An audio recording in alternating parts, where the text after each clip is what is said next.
There we go. Now it's official, right? So we explored some of the handouts, and can everybody see the PDF in the chat? Hopefully came through if you want to open it.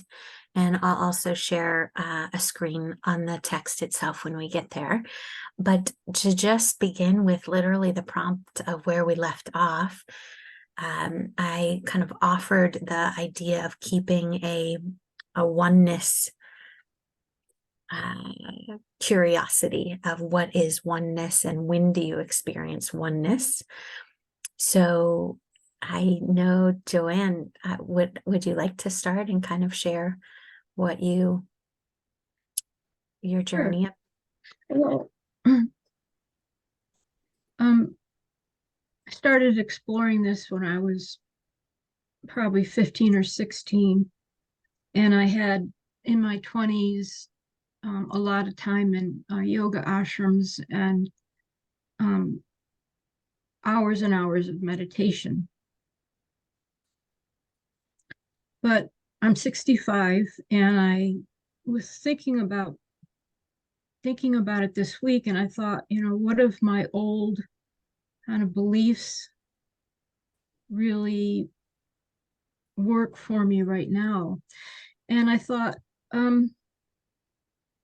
it wasn't about oneness, like looking at a waterfall if I can't look at a waterfall that day. And what for me turned into the blessing was I've lived 30 years with disabling chronic illness, and my days are about taking care of my health. And usually I would be like, oh, I have to put eye drops in again, or I have to take those meds again, and then I started thinking that was oneness. Mm. So like the medicine is oneness, Mm-hmm. and it's not something I'm waiting for somewhere or some, even not just say, oh, nature. Because what if I don't get outside that day? Then it's within, the Shema within, I think. Wow. Gorgeous. The Shema within. I love that. Great, and welcome to those of you who hopped in. We're exploring what arose from the prompt last week of what or when is oneness. Thank you, Joanne, for starting us off. Very powerful. Anyone else want to share? Yeah, Marcia, please. I find moments of oneness in the young people at Temple, especially Ezra is a wonderful example of a young man that will carry oneness forward. That, I mean, I'm almost 75, so that's something I've been thinking about.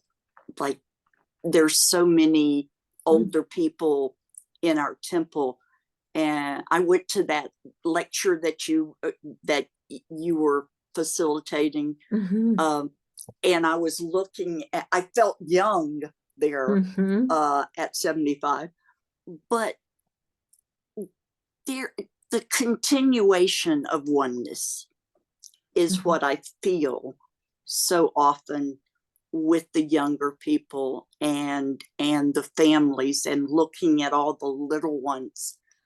I like to come on Saturday early so I can see all the little kids. Nice. And that gives me such joy. And it is oneness. It's I love that perpetuation. Yeah, the continuity. Yes. And experiencing the Shema in and as a human being, a young human. That's really, really, I'm taking notes. I hope you all are too on these really beautiful ideas. Anyone else want to share? Welcome, Leah. Nice to see you. And Janine, welcome. Yeah, Noah, please.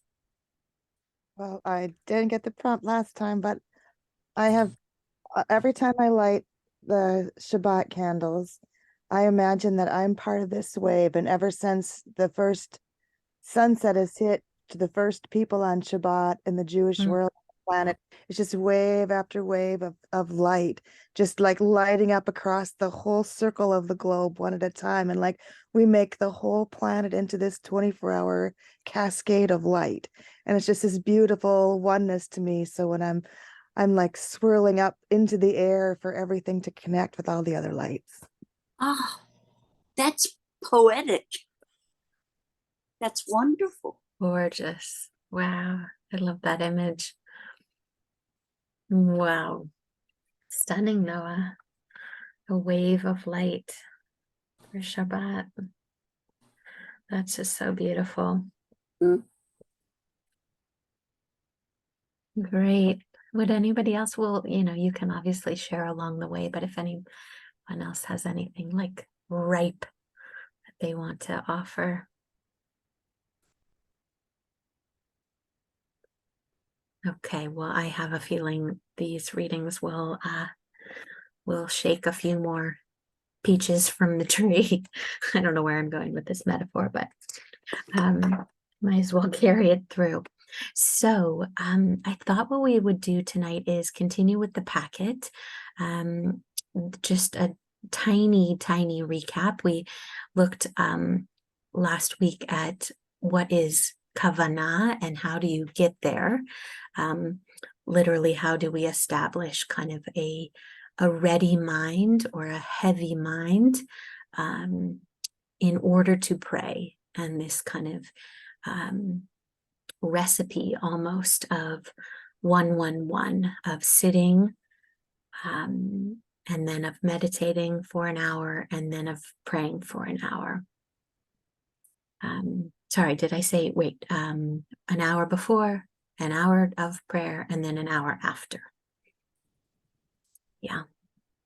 And then we looked at this beautiful midrash and also from the Torah itself of Jacob and Jacob's children, the original Yisrael, shift changer, gathering his children, 13 children, around his deathbed, and Shema Yisrael being the kind of echo chamber between one generation and the next at the moment of transition.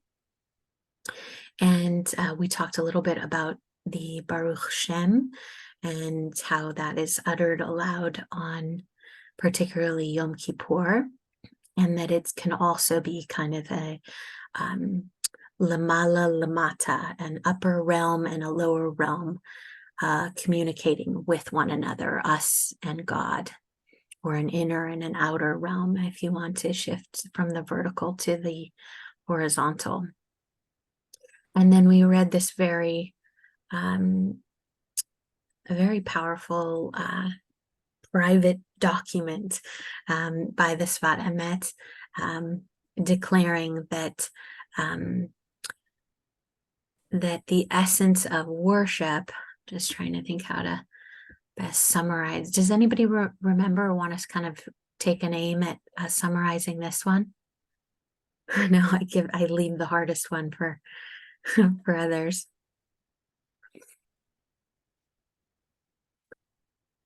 So this brought up the idea of devekut, of literally gluing ourselves to God, and that it's through this process of tzimtzum that God withdrew from the presence of the world and created kind of in theological terms, it's called theurgy, a kind of it almost sounds like that word itself. It's like a sucking, a need for us, and that relationship between us and God is about kind of ascending rungs of awareness, and it's literally through every part of our body, this kind of essence of of worship. It's not just kind of a head thing. It's very much kind of a full body experience of meeting and merging with the divine, which is very much a Kabbalistic view. And then what I thought we'd do today is look at the text itself of the Shema and kind of spend some time, depending on where folks are at or how I can most be helpful in actually looking at the text itself of the Shema and finding some key roots, key shorashim. And again, the aim here is so that, and the prompt, for this week, is to kind of launch us into then writing our own prayer, or, we can even share them at the end of this if anybody would like to. And then this Sunday is my book talk, if anybody wants to come on my recent book about the Shema. So you'll kind of hear my process of writing my own prayer as well, if that's interesting to you. So, does anyone want to just kind of read out like a few words in the Hebrew or even in the English, just so that we can hear the sounds?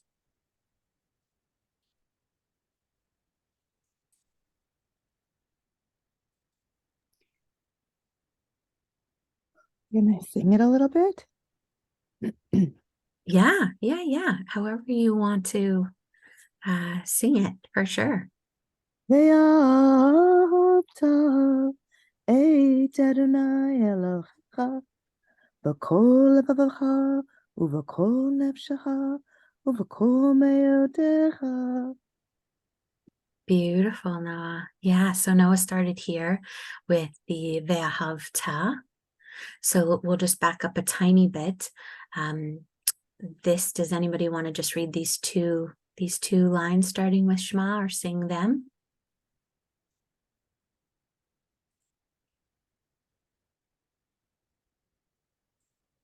Okay, we can just do them together. Shema Yisrael Adonai Eloheinu Adonai Echad.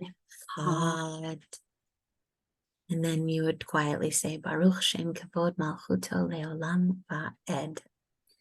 And we spoke last week about the Ayin and the Dalid coming together to mean aid or witness, and the kind of custom minhag around over pronouncing this Dalid, so as not to be confused with there is only one, there is another God, Achar. And then what Noah just read, Ve'ahavta et Adonai Elohecha. So this is where the Ve'ahavta begins. And we kind of looked at the sections last week from Torah itself. But this word, does anybody, what does Ve'ahavta mean?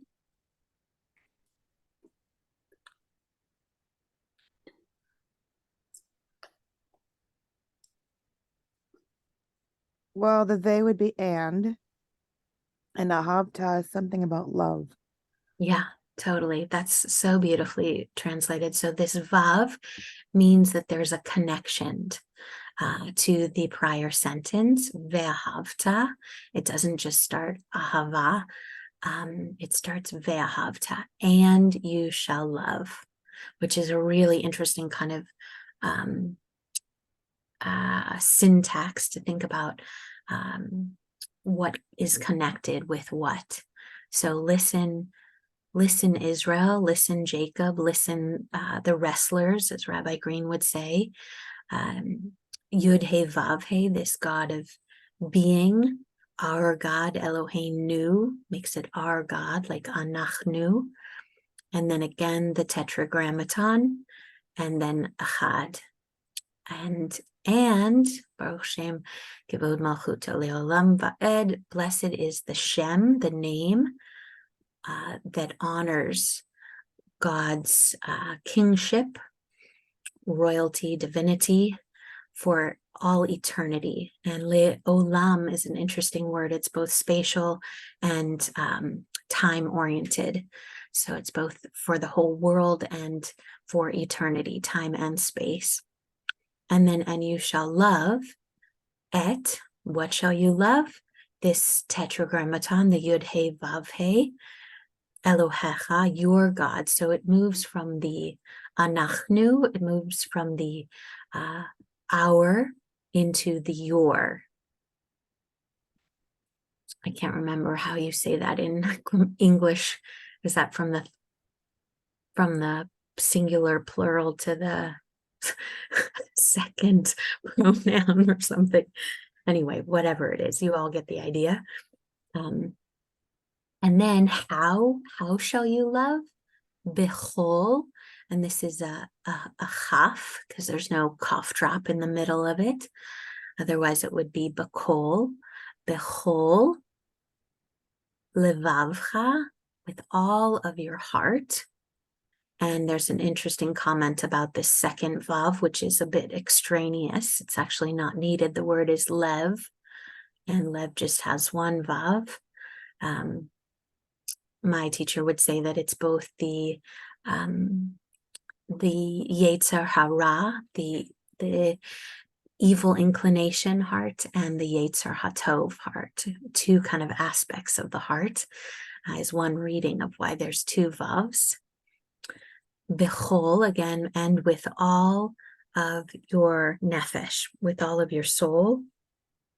And Rashi reads this as or reads this one, uvechol me'odecha, and all of your, with all of your might. Rashi reads this as actually with all of your possessions, all of what makes you od, ma'odcha. So it's kind of levels of love, with your soul, with your heart, with your soul, and with your everythingness. Yeah, Noah, please. I'm just curious because I don't always keep things in order very well, but doesn't this sit later in the Shabbat service than the point where we welcome our second soul? You're thinking of, so on Shabbat, there is a second soul, a Nishem. Oh, because we don't just do this on Shabbat, of course. Okay, I Right, understand. yeah. We Okay. do it morning and night. And then there's actually a morning and night privately said on the bed as well. Yeah. I just don't do the whole thing. Yeah, no, all questions are so great right now. Bring them on. Is this helpful for what I'm doing? Yes. The Yes. breakdown? Okay, great. So with all of your heart, with your lev, with your nefesh, and with your being or your possessions. And then there's that other vav, vihayu. Does anybody want to do this one? Vihayu hadivarim. Oops, where did we go? There we go. Vihayu hadivarim ha'ele asher anochi mitzavcha hayom alavavecha. And it shall be, and you shall take these divarim, like the last book of Torah called divarim, the words. You shall take these words, ha'ele, these words, that I, Anochi, this is God in the singular kind of ownership. So the tenses keep switching here, because here we had your God, and now we have God's self speaking, that I commanded you, Hayom, today. So it's kind of an ever-present mitzvah, mitzavcha. Here's the mitzvah word, al levavecha. Can anybody remember what the lev is here? Heart. Yeah, upon your heart. So take these words that I have commanded you upon your heart. And there's again many endless gorgeous teachings, but one notion is that these words actually rest on our hearts until we kind of let them in. They just rest there upon our hearts. Vishinantam, and what do you do with them? Vishinantam levanecha. You should teach them to those who come after you. Vidibarta bam, and speak of them, like Devar Torah. Right here is the Devar. And speak of them b'shivtecha uvetecha, as you sit down, as you shevet, or Shabbat is also in there, as you take rest in your house, your bait, uvelechtecha, and as you holechet, as you walk, vaderech, on the way, upon the road, uveshochbecha uvekumecha, and as you lay down, and as you as you rise up. And then ukshartam, and that's not all. There's more. You should make a kesher. You should make a connection to them. Le'ot, as an oat, as a sign. Al yadecha, upon your hand. And they shall be v'hayu letotafot. This is, they should be frontlets between bein einecha, between your einaim, between your eyes. And the last kind of element of some solidifying or cementing this process is uvechavtam al mezuzot betecha, that you should kotev, you should write them upon the mezuzot, upon the, literally the lentils of your house and on your gates. And this is where the commandment to actually put up a mezuzah comes from. A mezuzah, mezuzot, is the doorposts. And it used to be that actually people would carve a little niche in the lintel of their door and place a cloth, place a scroll with these words on it, rather than make a whole little bite, a whole case for the mezuzah, which came much later. But it used to just be kind of this little, I don't know, like a sticky note, the equivalent of a sticky note embedded within the doorpost. So I'll pause there. I know that was very detailed. And just open it up for thoughts or questions. I've got a question. Mm-hmm. I never related much to loving God. I was wondering if anybody would share what is that? What is that like? Thanks, Barry. Such an awesome question. Yes. Go on, Geraldine. Go on.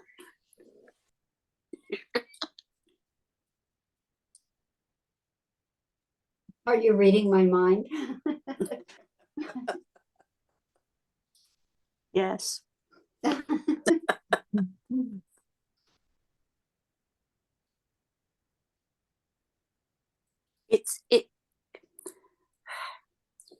For me, can I go first and then everybody will? I'm that kid in class that goes first, so everybody can say, well, that was dumb.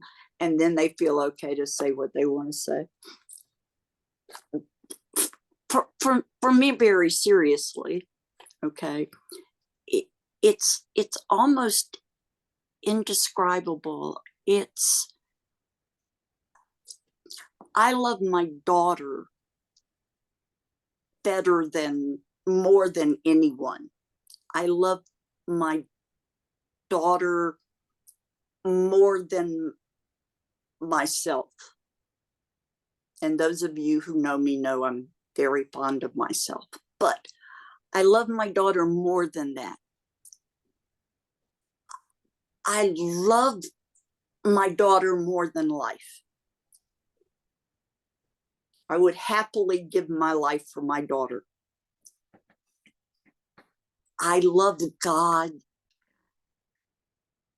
an infinite number of times more than that.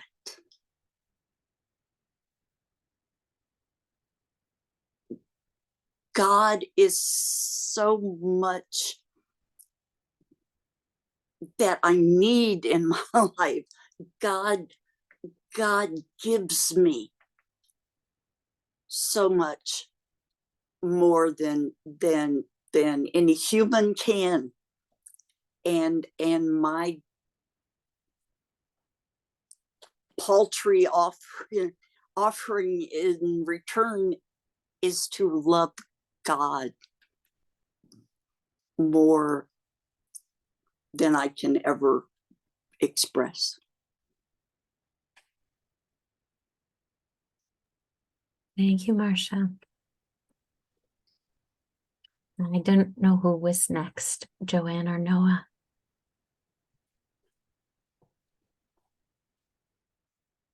I'll go there, lower the hand. I don't have a lot to say, but that I have different images of what God is, and the name is the great breathing. And then another image of God that I've always had, and I didn't then later found out it was a mystical Jewish name, was the river of light. And I always imaged this river around the earth, and maybe like you're saying with the candle lights, but it's something for me, it's sort of a process, the breathing, the great breathing. Wow, Joanne, that's spectacular. The great breathing. That is. I love it because it's a non it's a verb, and it's a non-entity, you know. It's just it's anyway, yeah. I think of it as God as an animating force in the universe. And so for me, the great breathing really is the image of that. So thank you for that. Gorgeous. That's gorgeous. See, I told you the dumb kid goes first. But that's wonderful. That's wonderful. I love that. I'm writing that down just so you know, Noah. No, Marcia, what you said was That was amazing. Joanne. Don't give me credit. That was Joanne's. It was beautiful, but it wasn't me. I can't. I'm sorry, Joanne. Suzanne, I heard you say. Oh, I just said no, Marcia, what you said was amazing. Yeah. Don't sell yourself short, you know. Thank you. Noah, you're up. Oh, well, it probably won't surprise anybody that knows me. I have some psychological answers for you.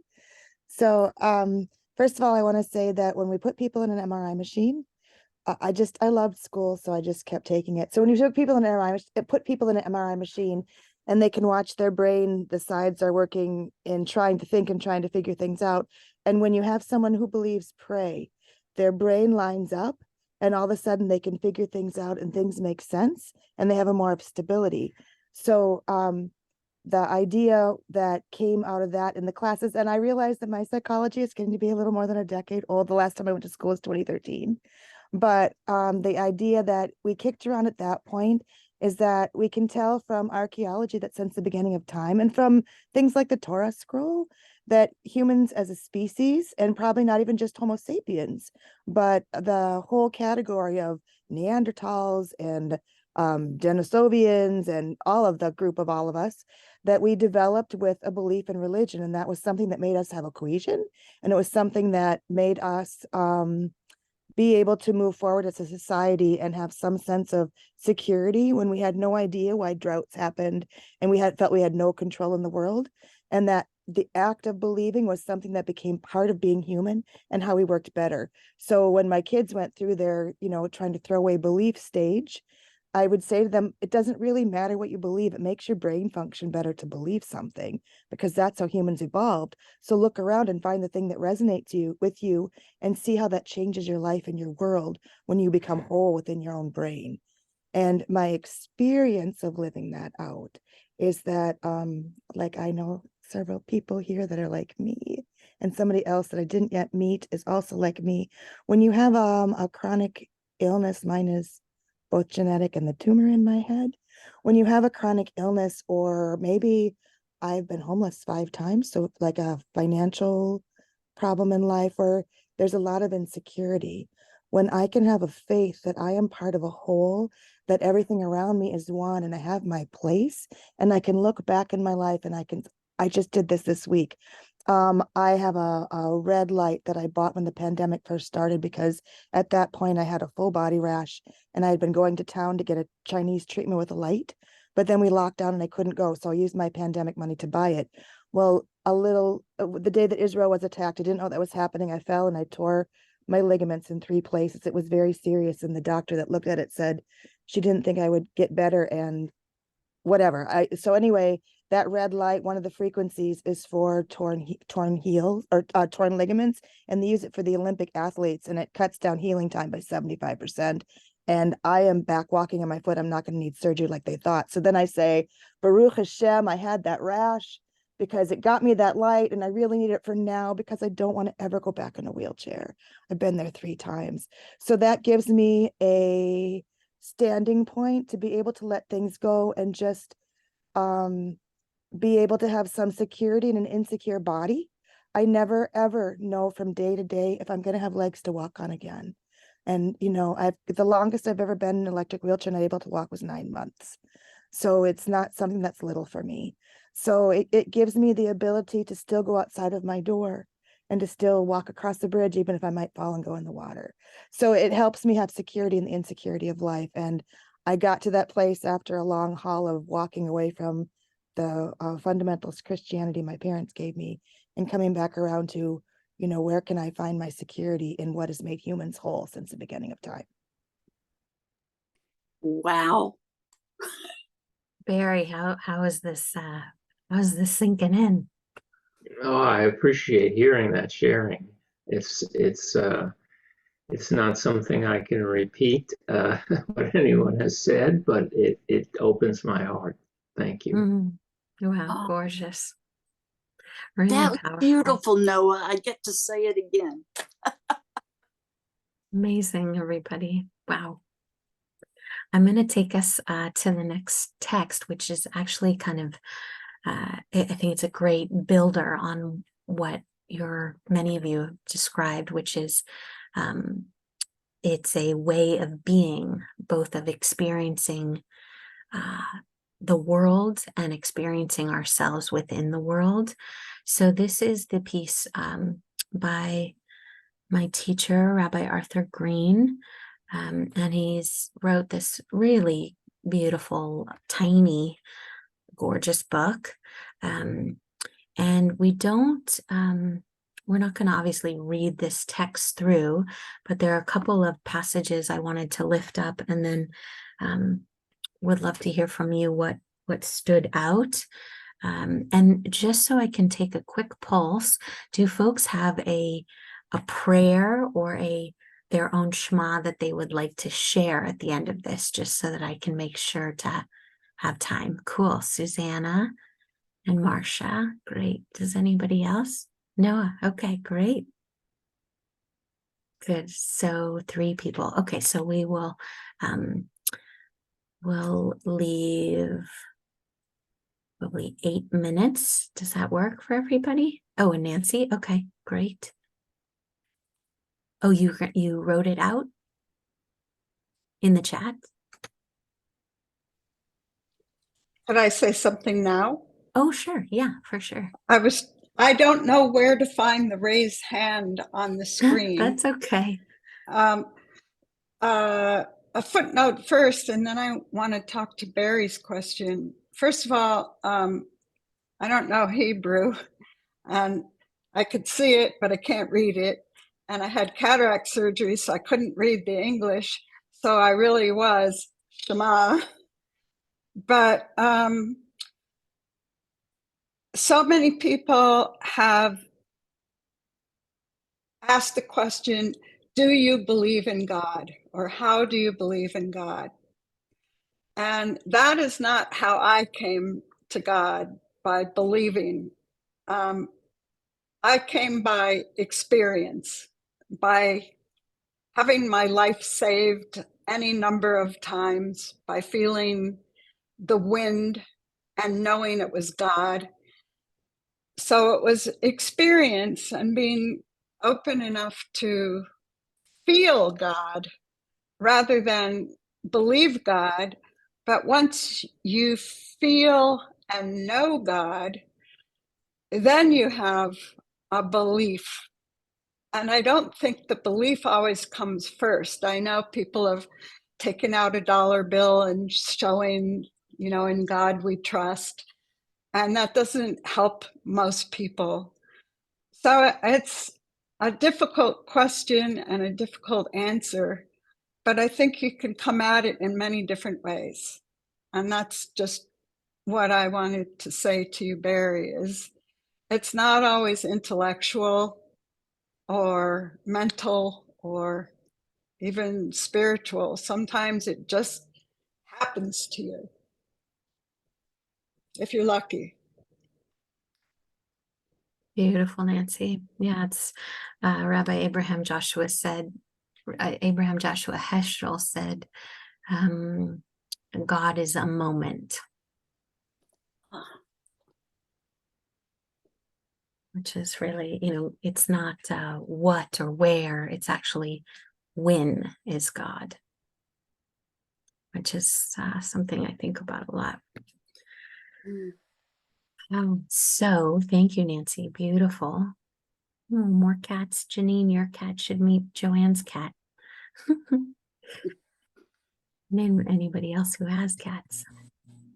So the question that this text is speaking to, Jewish texts, a methodology in which to read Jewish text is to understand and ask, what is the question, or what is the problem, or what is the rub that this text is offering? So Rabbi Green goes after echad. He scratches on the word echad of all of this. He wants to unpack, what is this oneness? Okay. And he first points out that most prayers are addressed to God, but this one is actually addressed to a community, the community of Israel. Listen, Jews. And then his really next big question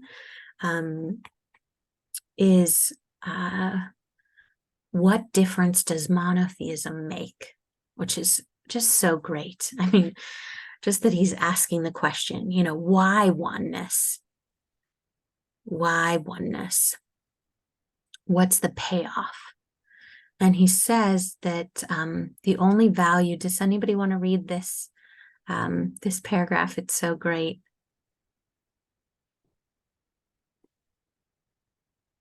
Yeah, Janine, super. Thank you. I can make it bigger too.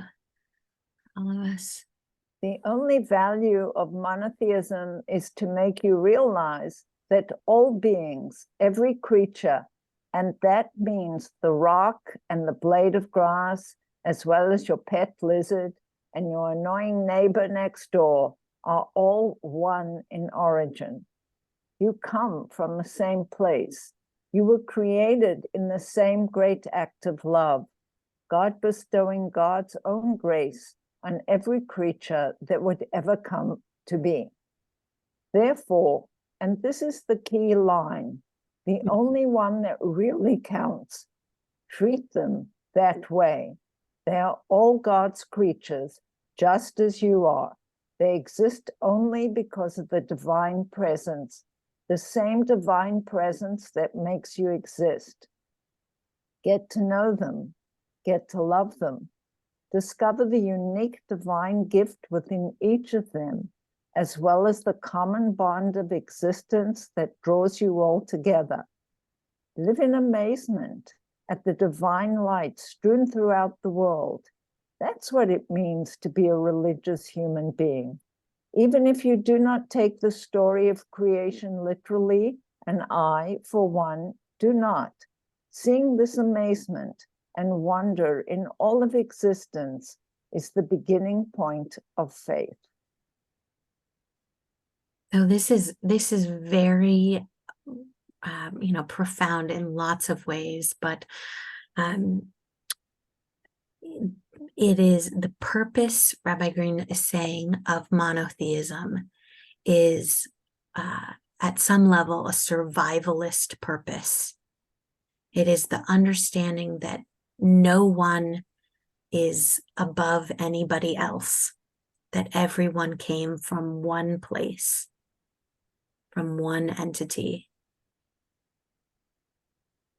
And this is huge. I remember preaching this in a Baptist church in San Diego, and people's jaws, just dropped, because the idea, the purpose of oneness, first of all, even asking that question is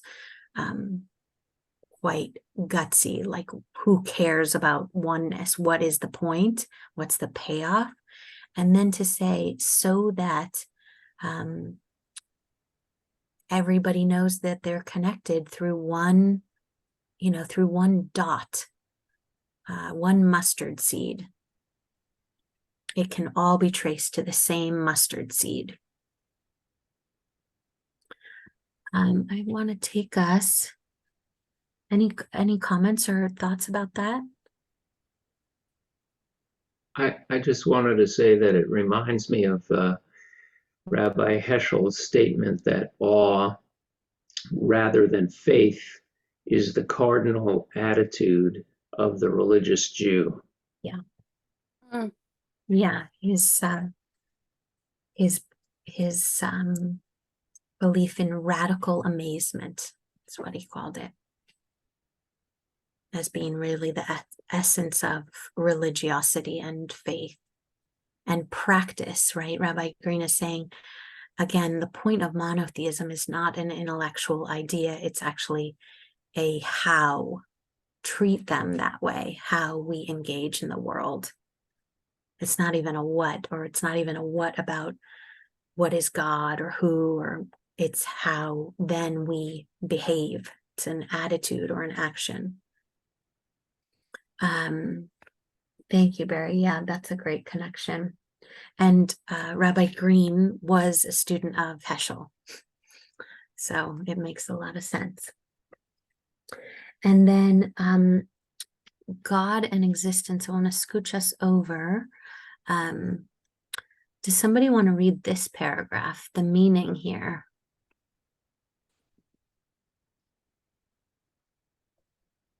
I can. Great. Starting from Just the meaning here. the meaning here is profound. God and existence are not separable from one another. God is not some entity over there who created a separate, distinct entity called world over here. There are not two, there's only one.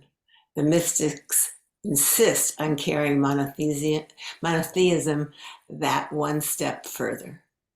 Mm-hmm. Yeah, thank you, Leah.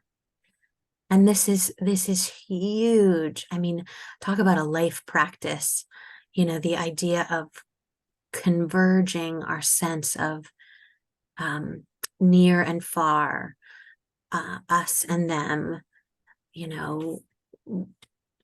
God and us, to say that it ein od milvado, there is nothing other than God. And again, you could, Barry, you could, or any of us, you could replace that word God with, mystery or spaghetti sauce or whatever you want. There is just spaghetti sauce. Like that's everything is encompassed within that. Any thoughts, comments right there? Did you all have a chance to be reminded, or maybe it was the first time of hearing Abraham and the idols, the Midrash here? Abraham is in the idol shop of his dad, Terach. And, there's lots of idols. And when his dad is away, Abraham smashes all the idols and puts the hammer in the big one's hand and says to his dad, "The big one did it." Which is so profound. And that, that's why Avraham is the first monotheist. He calls it a monotheistic revolution. If it's just about numbers, all you've got left is one big idol. I can hear him laughing. If you've ever desire, listen to Rabbi Green teach on YouTube. It's once you hear his voice, then you hear it in all of his writing. It's really special. And then this idea of existence, or as was said, the great breeding, as Joanne said, that it is literally a being rather than a noun. It is a verb. God is a presence, or a process. Again, I mentioned it last time, a process theology, an act of becoming rather than anything static. So I'll pause there. Was there anything else from this article that anybody wanted to kind of highlight or note, or a line that stood out to you or frustrated you? Or yeah, Nancy, please. What did you call a radical amazement? Amazement. Okay. Yeah. Thank you. Mm-hmm. And another great Heschel expression that then became a title of a wonderful collection of his essays are moral grandeur and spiritual audacity. So, yeah, if you want a calling, Joanne. I would just share that I keep thinking about my wonderful friend Erwin. He died last month, but I spent a lot of time with him where he would say, and I went to a talk he gave to Brotherhood that he didn't believe in God. And he talked about being a psychiatrist and he was young in the Vietnam and things he'd been through. But then when we worked together, I went every week to his house. We did chair yoga. He told me that what he really believed what was healing was, he had an image of white light.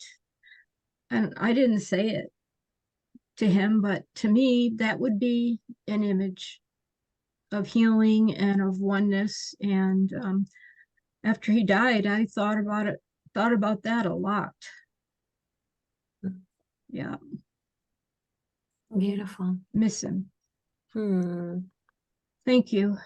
Yeah, blessings on Erwin. May his memory and his light continue to shine, be a blessing. Miss him too. I like, Susanna, what you wrote as Rabbi Bronner teaches. All one, please dilute. So great. From the soap, if anybody, Dr. Bronner's soap, on the bar, it says all one. Oh, and it used to have like a whole bunch of little Torah teachings, like so many more than there are today before he died. Yeah. Yeah. Yeah, he's awesome. And then Rabbi Green breaks down the kind of how we got to Adonai, which is, kind of interesting.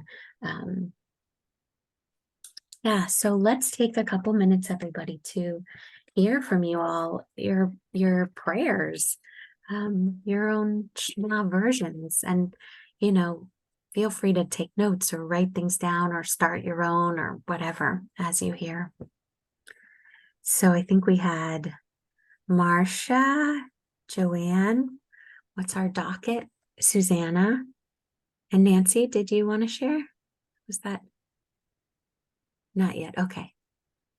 Okay, so should we go in that order? Go last because I spoke a lot today, but if there's time, I have something to share. Oh, right. Thanks, Noah. So Marcia, Joanne, Susanna, and Noah? I didn't, Oh, no. I didn't have something more. Okay, great. Yeah, I've shared a lot too. No, it's all beautiful. Okay, so Marcia, Susanna, and Noah, and anybody else. Oh, I talked a lot too. but I worked on this, so I guess I'll read it. I labor, and in you, O God, I find rest. I seek, and in you, O God, I find understanding. I mourn, and in you, O God, I find solace. I rejoice, and in you, O God, I find happiness. At last and always, in you, O God, I find perfect peace and love, and we are one forever.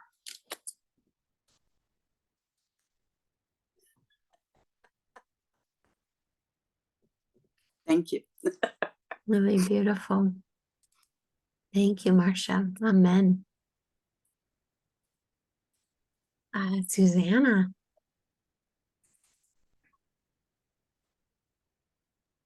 Me, I'm not so good at talking today, especially. I'm very tired. I might just paste what I have in the chat. Maybe someone would read.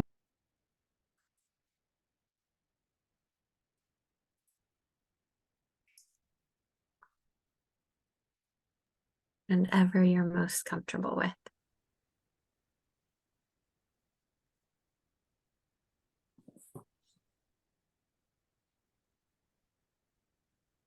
Are you putting I'm on it? an unfamiliar computer and I'm trying to figure out if pasting is working. Oh, okay. Noah, do you want to go while Susanna's working? Oh, wait, there it is. Wow, cool. Look at that. Wow. Oh my Lord. This is awesome. Susanna, do you want to designate an errand for your Moshe?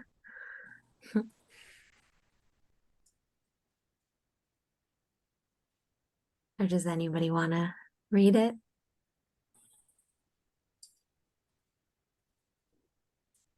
I mean, I can read it if you want. I'm just, it would be better if someone else does, honestly. I think Nancy's raising her hand. Great. Yeah. Thank you. I'm reading the Shema as a call for ecological responsibility that stems from holding all of creation as holy and respected. I also changed lust to greed. Hear, O seekers, all of existence is to be respected. All is one and holy. Blessed is our glorious universe forever and ever. You shall love and respect your world and its creator with all your heart and with all your soul and with all your might. Take to heart these instructions. If then you do as I enjoin, loving and respecting God and creation and serving them with all your heart and soul, the ecosystems will remain in balance. The world will provide the rain for your land. Take care not to prioritize other things. equals other gods like capitalism. For the universe's anger will flare up against you and will shut up the skies so that there will be no rain and the ground will not yield its produce, and you will soon perish from the good land that has been available to you, so that you do not follow your eyes and your heart in there. And that's all I can see. I'm sorry, I had trouble with the pasting. It says lustful urges, and I changed that to greedy urges. But I see a lot of my formatting got kind of messed up in the pasting too. But yeah, I was just reading the original translated text as being so much about ecological stuff. Mhm. Absolutely. Yeah. Really powerful that you picked up on that. Yeah, it's an earth-based prayer for sure.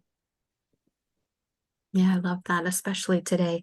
Rabbi Green, it's funny, or not funny, it's interesting the comment that he made about the story of creation, because he actually reads one paragraph of the creation story each day of the week. So he literally dedicates, he's quite environmentally connected, and he dedicates each day to creation day number 1, creation day number 2. It's a powerful practice that he includes in his prayer. So I love this. He would jump for joy. Great, Noah. That was awesome, Susanna. Thank you. Well, this is from decades ago, and it's kind of Shema related. I mean, it isn't. We don't say the Shema part, but so I became a nanny. It was supposed to be just for 3 weeks, and it turned out the baby was born with Canavan's, which, if you don't know, is the absolute worst version of Tay-Sachs. Their brain starts to dissolve in utero. So we didn't know until she was 9 months old, and she's the reason I'll never have a firstborn.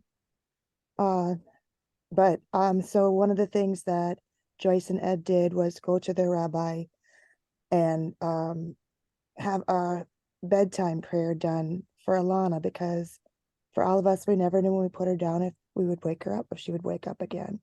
It was very hard for all of us, and it was so much pain in our heart. So it was a really simple song, and I just want to sing it. And it was what we sang to her every night, so she would have a oneness with all of us, and we would have oneness together. It would be, may we be blessed as we meet in this place. May we find comfort and joy. May we find comfort and peace. May the joy that we shared here fill our lives with hope. May this be our blessing. Amen. And that was what we sang to calm her hearts and ours, as we had to put her down to sleep. And she lived till she was 3 years and 2 months. No, that's so powerful. Thank you for sharing. That's a song by Debbie Friedman, Allah HaShalom, who also lived with chronic illness and wrote the Misha Berach that is sung around the world today, of Misha Berach. And she would say that the first time you sing it through, you should sing it for yourself. And then the next time you should sing it for others. So that makes sense. I think she was personal friends. I think she's from Minneapolis, and I think she was personal friends with Joyce and Ed. Wow. Wow. Oh my goodness. Leah, you get the last word. Well, I don't need to read this, but I make up my own spontaneously, but the one I refer back to over and over, and I know most of you probably know it, is the E.E. Cummings poem, I Thank You, God, for This Most Amazing Day. I don't need to read it, but if you don't know it, it's just perfect. I mean, read it. Come okay. on. Please. One of my favorites. I thank you, God, for most this amazing day, for the leaping greenly spirits of trees and a blue true dream of sky, and for everything which is natural, which is infinite, which is yes.